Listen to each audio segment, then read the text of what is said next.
Good morning, Fed Phoenixes.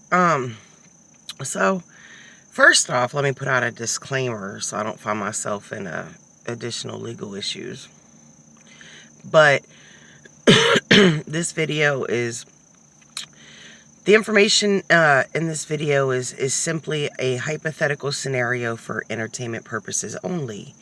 If you decide to hide or launder money of any sort in any type of way, I did not personally condone that. I did not advise you on how to do that.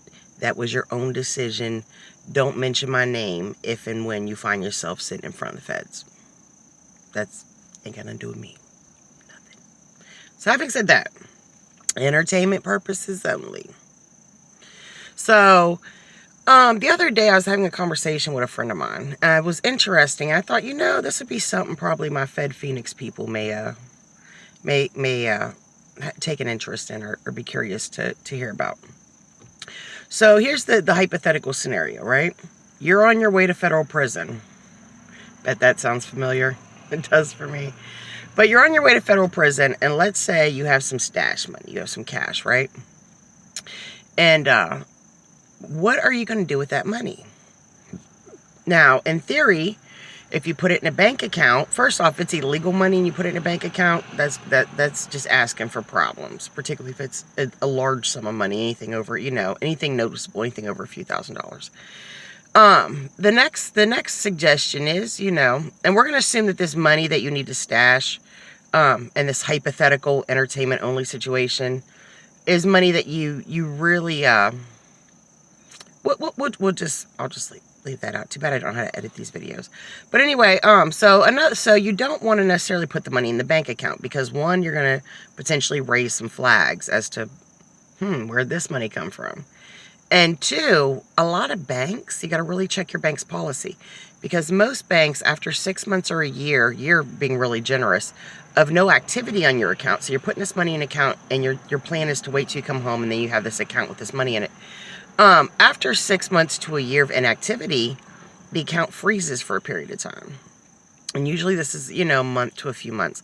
And then after that freezing period, if you've been unable to come in person and unfreeze your account, now the bank takes all of your cash, puts it on a check, and sends it to the address they have on file for you. And that check expires in a year. So, assuming you're going to do 2, 3, 4, 5, 10 years in prison, 20 years, by the time you come home, all you have to show for all that money you had was an expired check. And your money is, generally most banks, backed by the FDIC, it's insured. But getting your money back from an expired check of a bank account that was closed years ago is not going to be necessarily an easy and certainly not a fast process. Not to mention, there's a good chance that your PO, your judge, the prosecutor, whoever, is going to know that you have this money because you've put it in a bank. So if this is not money that you want people to know that you have for whatever reason, maybe you found it on the side of the road and you're scared they're going to assume you're a criminal, then this is probably not your best option. So let's 86 the classic bank option. Then the next thing that, and I was discussing this with a friend of mine because it, just came up, but then there's the idea of getting a safe deposit box, a security box at the bank, right? Put your cash in there. I mean, they don't really check what's in those, whatever. This comes down to another policy thing. You have to find out what the policy for each individual bank is. For how long can that safe deposit go untouched, unopened, just put there and left before they effectively close it out? Not to mention, with the safe deposit box, you're paying rent for that. And granted, I would imagine you would want to pay rent for the duration of your, in advance for the duration of your expected incarceration, probably an extra 4 or 5 years, just in case anything goes wrong. But a lot of times, you may lose a crazy amount of money simply because the rent was not paid on your security deposit box. You could lose the contents of your security deposit box because the bank has a policy that, just like an account, there has to be activity related to that box periodically, whether it be once every few months, every 3 months, every 6 months, maybe once a year, every couple years. and you failed to meet that criteria, and now as a result of you failing to meet that criteria, you've basically forfeited your safe deposit box and its contents, which means the bank will inevitably, change the lock on it, take the contents out, and then I believe you would have legally a period of time, like 30 days or something, to claim the contents of the box, which you can't do because you're in prison. And you probably won't even know they're doing this when it's happening because you're not at home getting your mail, like you used to. And in which case you forfeit the contents. So, and it's one of those things too where safe deposit boxes aren't as monitored per se as bank accounts, obviously. But, the Fed, there's a good chance the Fed, if they want to, if they get a curiosity or even idea that this might exist, they can go looking for it. They will find it. And if the contents are something that they can come up with a basis legally to seize, they're going to seize it. So now that we've taken banking institutions off the table, now one trick if you really want to do the whole account option, bank account option, is, and this is where things get into a gray area that I'm not comfortable with, but you can add to your bank account typically a signatory person. This is kind of like, it's not really a joint account. Let's say I have a bank account and I add you to my account as a signatory person. This means that you can take money in my account, you can take money out of my account, you can sign bank documents, you can make decisions for me, if bank policy changes and they need a signature, whatever. You can do all these things on my behalf. It's not a joint account, so the money that is in the bank account would not be considered like amongst your assets. However, you have full access to this money. And speaking of, another thing you want to kind of think about too is banks and financial institutions frequently update, their various policies on 101 things. And when they do, they usually shoot you an email or a text or hit you up on the app. And they say, oh, we need you to just press accept, that you've read the new policy, you agree with the terms, whatever. This could happen randomly at any time. So even if you find a bank that says, which if you find it, put it in the comments, I'd love to hear about it. But even if you find a bank that their policy is, you can go 10 years, after you've opened an account with us, and there be zero activity on that account, and that will not be an issue, not a problem. Even if you find something like that, let's say that they update their whatever policy that may not even be applicable to you, but they attempt to contact you, usually via email, via app, sometimes via snail mail, maybe waiting for you to come in, but they attempt to contact you so you can agree to the current user terms, but you're incarcerated. Now, unless there's a signatory person on your account, you basically, a set of events have been put into play, a domino effect, where it's going to become apparent that you are not someone who actually is available to maintain your own account, and that's going to potentially get your account closed. So, and that's another kind of landmine. And the thing with adding a signatory person, now I would say definitely never go full joint bank account. With a signatory person, if they steal all your money, effectively, there is some wiggle room to argue that you may be able to legally recoup at least part of it at some point. Although, there's so many unknowns in a hypothetical like that I would just assume that you're not going to get any of it back. But there's possibility. Now, if it's a joint bank account, if you actually added the person on there, you have a couple problems. First off, they empty it out and there is zero legal recourse for you to recoup anything back. Second off, now that money in that account is technically also equally their money. So let's say they get public assistance. That is income they have, that's savings that they have. So you could, be derailing their public assistance case because, they have this, sum of cash allegedly in the bank, that they have access to, that they're free to spend. And they're telling welfare they need help with food stamps because they're starving. It's probably going to create a big problem for them. And, who knows how they're going to actually handle that. Or, maybe they run into some debt. Maybe they make some irresponsible financial decisions. And now creditors are trying to recoup money they owe them. Guess what? There's that joint bank account with their name on it, that has your money in it. That bank account can be frozen. Those funds can be seized to pay those debts. So now, so let's say that we've ruled out that we're really thinking like a safe deposit box or bank account are just not really solid plans, okay?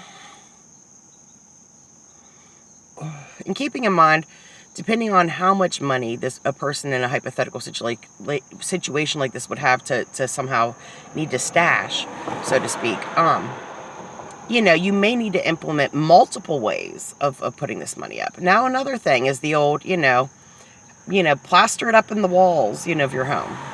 Well, if you're a homeowner, if you're a renter, this is just beyond goofy. But if you're a homeowner, keep in mind that fires happen, floods happen, property damage happens. Sometimes someone is on drugs, they nod off, and they run a car into a house. In my area, this happens actually a little more common probably than the national average.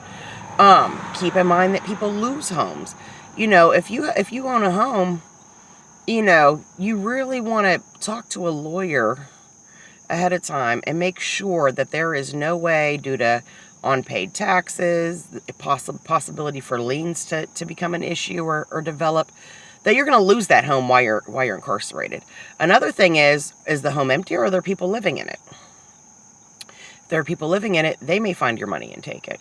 And, if you say, oh, well, my spouse would be living in my home, or my best friend, or my whatever. Out of all the people in my life that I've seen get robbed for obscene amounts of money that, was questionable as to the origin of the money, almost always it was someone close to them. The random guy on the street who's looking kind of sketchy, he's not going to know about the fact that you even potentially have, money put up somewhere, yet alone where it would be, to steal it. Money gets stolen like this because we trust the wrong folks. Or we trust the right person, then their circumstances change, which makes them change one way or the other. And then they become the wrong folks, even though they were the right folks initially. Another thing is leave the money with a loved one. Your mama, your spouse, your adult child, your best friend. And again, this is a trust game. Not to mention, their life, just like yours, has a myriad of wild cards that could happen at any time. At any time, they could be robbed. At any time, they could become a drug addict. At any time, their feelings towards you or view of you could possibly change, which would certainly impact how trustworthy they are with your money. At some point, they may get into some debt themselves. At some point, they may decide they want to be the next Pablo Escobar, and your stash money is going to be their foot in the door to get off, to go down that path. And with the idea in their mind that, oh, I'll put it back, and, before he or she comes home from prison, it won't be a big deal. But then it doesn't work out as they plan, and your money's just gone. So leaving money with people is something that I personally find a very uncomfortable concept, because I've seen this go wrong too many times. Now you're thinking, I'll bury my money, right? We've all watched enough TV to know that works. But in reality, and this is another thing with putting money in walls, too, you got to think about. Moisture damage. Even if you put oxygen absorbers in your stacks of cash and you use a vacuum sealer to take all the air out, and you have oxygen absorbers in there, the reality is moisture can still happen over time. Air can still seep in over time. Those vacuum seal bags are only able to be vacuum sealed because they're, in fact, porous. Those pores do break down over time. Rodents. I think it was, who was it? Pablo Escobar literally lost billions to rats. Billions. Rats, mice, these things can become problems for you. Now, burying money, your big issue is going to be moisture. And even if you think you found a way around that, I live in a fairly rural state. I live in West Virginia. And let me tell you, the tourists flood in every summer, and they do lots of camping and hiking and kayaking, and you got the people with their metal detectors, walking around state parks, which is illegal as shit, but they do it anyway. Looking for treasure. If you think burying your money somewhere that has any association with you is not something that someone may catch on to, or the feds may suspect, you're wrong. If you're probably wrong. If you think that burying your money in a state park is a safe bet, in a secluded area, the third large rock to the left in the ravine, down the hill, there's a good chance somebody's going to find it. And if you're thinking, well, I saw Shawshank Redemption, I will find a structure that I know is still going to be standing when I get out of prison, right? Like a bridge or a wall or, a building of some sort. And I will find a way to hide my money within the structure. I mean, depending on the structure itself, that could solve your climate control issue with the moisture. Depending on the spot and the structure itself, that could possibly minimize the rodent issue or bug issue, because, by the way, termites and other bugs will also eat your money. But then here's the other thing. Just like things happen to people's houses, things happen to structures. Areas get developed, structures get updated, structures get torn down, structures get renovated. Structures are subject to fire and flood, and there are so many unknown factors that could happen, could spring up with no warning at any given time. That would really make putting your money, stashing your money in a structure or whatever, a questionable decision. I mean, maybe your only option, but a questionable decision. Another thought that someone else had said, the other party I was talking to, that I thought, wow, that's actually kind of smart, is instead of stashing cash, right? Stash precious metals.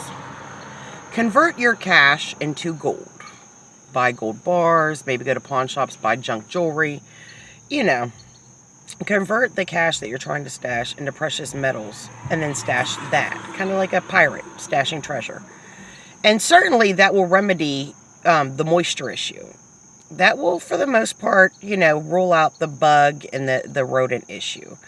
But now the weirdos with the metal detectors, now the 12-year-old kid who's hiking through, with his family, on vacation, and they're at a state park and they end up hiking way deep into the woods, and he's bored, while they're debating over which way is back to camp, and he starts digging holes, or their dog starts digging holes. The possibility of your money being just stumbled upon still exists. So another thought was, see, in the Fed, there's no limit to how much money you can have on your commissary account, right? So, and one of the ways that, there are several ways people can put money on your commissary account. They can wire the money, Western Union, MoneyGram, but they can also send in money orders. Now, postal money orders are the only money orders that do not depreciate over time and never expire, by the way. So, if you're thinking, oh, I'll get a bunch of Western Union money orders, that's a smaller thing to hide than a pile of cash. Those will expire after about a year, and they depreciate greatly, as far as recouping your money. And I think once they're expired, some types of money orders, you can't even recoup your money. It's just lost. So, but postal money orders do not depreciate, and they do not expire. Now, if you walk into prison with $40,000 on you, that's going to cause you more problems and solutions, and I don't see that just happily ending up on your books. And because your books, your commissary account is kind of a dual debit and savings account of sorts while you're an inmate. Because you can spend off of it, for commissary, and they'll take money out of it for fines and restitution, that kind of thing. But it also is a savings account of sorts, because if you have a positive balance in it after you're out of prison, you'll get that money. I think it's at $300 or less in cash. Otherwise, you get a check. So, the idea of, stash the money onto your commissary account. I mean, it's been known that there have been people in the Fed with literally, multi-million-dollar commissary accounts. Although typically, I would say those with larger commissary accounts are in the tens or hundreds of thousands. But still, there's an idea, right? I mean, and then you don't have to worry about anybody stealing it. Wrong. First off, you would certainly be putting a spotlight on your money. If this money you cannot prove is 1,000% legitimately gained, you are potentially risking it being seized by the feds. Secondly, it has been brought to my attention that in several federal institutions, in recent times, there have been situations where inmates have actually been fined for acting out, for misconduct. And some of these inmates have said that they felt they were targeted because the COs knew they had a large amount of money on their books and maybe were jealous of them in some way, or just were being malicious and fined them, and these fines are coming off their commissary account. If you're a person that has to pay a lot of restitution, maybe you have financial crimes, trust and believe that restitution will partially be taken out of your commissary account during your incarceration. Maybe fully, just depending on your circumstances, how much you owe, how much is on your books, whatever. If you're going to be put on a payment plan, which if you owe money, for restitution or fines, or if you didn't pay your assessment fee, if you owe the Fed money while you're in federal prison, a percentage of your money will, in fact, you'll be put on what's called I forget the term, but it's basically a payment plan where they take money off top out of your books. And there are people who, when they first go to prison, family and friends are sending them money. And so the prison puts them on this payment plan that's not reasonable to maintain. And then as time goes on, unless people are sending money to them, they still have this huge payment they have to make every month through their commissary account. And they're not even getting enough to cover that, yet alone cover that and their necessities. And in turn, they get disciplinary infractions for failing to comply with their payment plan, which is crazy and tricky, and, it's something. Now, if the amount of money you have to stash is under $5,000, and you can prove that it was, in fact, lawfully gained, and you're not a person who's going to be paying restitution, I would say put it on your commissary account. And the smartest way to do this, in my opinion, the best way, when people wire money to your commissary account, that leaves a paper trail. They have to show ID, they're wiring money. But when people send in money orders, where the federal lockbox processes those money orders to put that money on your commissary account, it isn't like they take that money order and that person had to show an ID to get that money order. That person doesn't have to send in a copy of their driver's license with the money order to validate, the name that it says of the person who sent it, Sadie Sams, is really the person who sent you this money. You could have, all kinds of people from all types of walks of life sending money to your commissary account via postal money order, and the part where they sign the money order, they could literally put any name. The part of the envelope that they're sending the money order in, where you put a name and return address, they could literally make up anything. The Fed does not go and check and see if these are legitimate addresses, or if the name on the return address actually matches the return address. They don't do all that. So if you have like $5,000 or less, I would say, or up to $5,000 of whatever you're trying to stash, I would say get some postal money orders for random increments, 200, 300, 1,000, 500, whatever. And, as you're going into federal prison, if you're a self-surrender, maybe about a week ahead of time, or, if you're a person that's already incarcerated and you trust somebody else to do this for you, then definitely, once you get to your parent institution where you expect to do most of your time, start mailing these money orders out. And if you're really kind of paranoid about any possible scrutiny, hypothetically, you could sign them with, the name Bojangles, and, put the return address, as far as the purchaser goes, the person sending the money, as, Tiny Tim at 134 Mulberry Lane, you done did it, Iowa, USA. You know what I mean? And let this just kind of add up and sit in your commissary account. Now, if you can prove any amount, really, that's legally gained, or any amount that, I think anything over 10,000 would kind of, make the feds kind of go, wait a minute.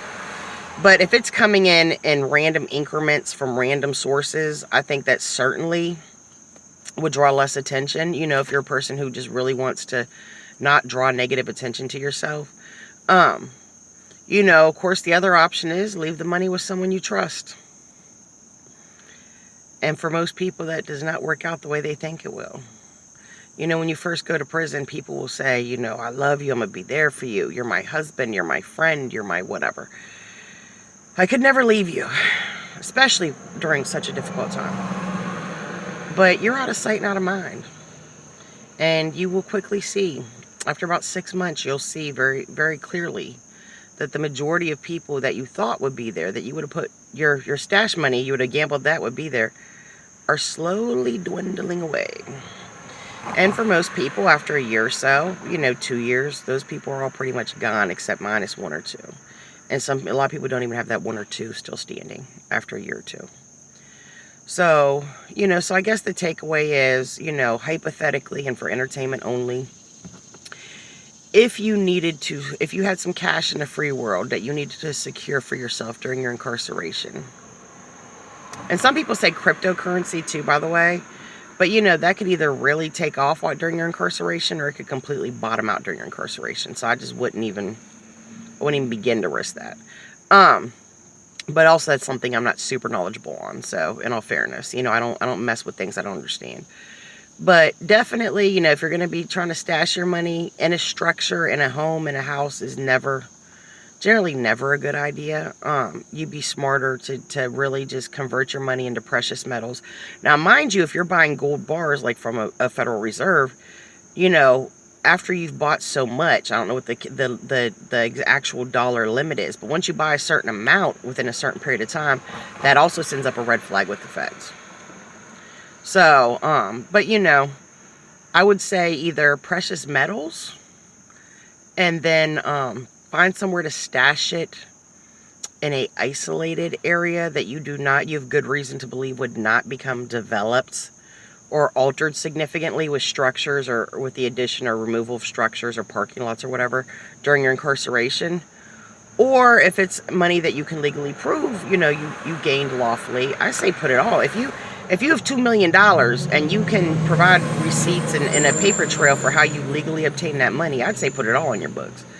But, you know, anything like 5,000 or less, you know, is cool to put on your books. I would say as an added safety measure to avoid setting off red flags, it'd be a good idea to get that sent in, you know, $200, $300, $500, $1,000 increments in the form of postal money orders to your commissary account. But then again, if you're someone who's locked up and not on pre-sentence release or not a self-surrender, you would have to trust somebody to tell them where your money is right now to go get the money and do that for you. I mean, I think the only way to really, a person in that hypothetical situation could really stash money without risking, you know, being robbed, or just the victim of unforeseen, unfortunate events that weren't even intentional in losing their money, would either be the commissary situation. And again, we talked about the logistics of that, the legalities of it, to do the precious metals and hide it somewhere, which is far riskier than the commissary situation. Or if you really have someone, man, that's a gamble, that you can trust, open a savings account, not checking, savings, because, you know, savings accounts, banks expect you to be generally less active with. Open a savings account, put the money in the savings account, add a signatory person, not a joint account, your account with a signatory person, and have that person, you know, every 3 months, 4 months, 6 months, whatever, you know, to stay within the guidelines of the bank's policy, you know, go and shuffle that money around a little. You know, go into the bank, you know, take $20 out, you know, or take 50 out and send it to your commissary account. Go into the bank and, you know, when they you know, take 100 out and then wait a week and then go put it back. You know what I mean? You know, keep it active, keep it moving. So those are my thoughts on the hypothetical, for entertainment purposes only. How could you stash any cash you have, you know, your cash stash? How do you stash your cash stash during your incarceration? It's tricky, very tricky. Fun fact, I know someone who allegedly, many years ago, had stashed $100,000 buried in their mama's basement. And according to them, their mama didn't know. Nobody knew but them and you know, and their higher power. But yet, during their incarceration, their mother's home got broken into. The mother's home, I think, was in a bad neighborhood. And then when they came home from prison, lo and behold, their money was gone. And, you know, the theory is the money got found and stolen during the break-in. In my mind, that just randomly doesn't really make sense. I feel like, I don't think that person was lying. I know that person well enough to know they probably did have, you know, that type of money prior to a previous incarceration. But I would say they probably were drinking. They probably were high on some pills, you know, just gone. Or they, you know, and got to talking reckless because they were trying to impress some chicks, or because they were trying to, you know, kind of puff their chest out. And, you know, I'm the big guy, you know, to some other dudes, maybe some friends, family, whatever. And they probably didn't directly say, there's $100,000 stashed in my mother's basement, but they probably alluded to that in some type of way, you know, when they weren't completely sober and therefore don't recall doing it. And whoever heard that conversation, whether it was the intended person to hear the conversation or whether it was someone who ear hustled or someone who heard the conversation third hand, you know, definitely thought, there's a good enough chance that this is legit that I'm going to break into that house and find out. And I'm going to risk going to prison for breaking into the house to see if that money is there.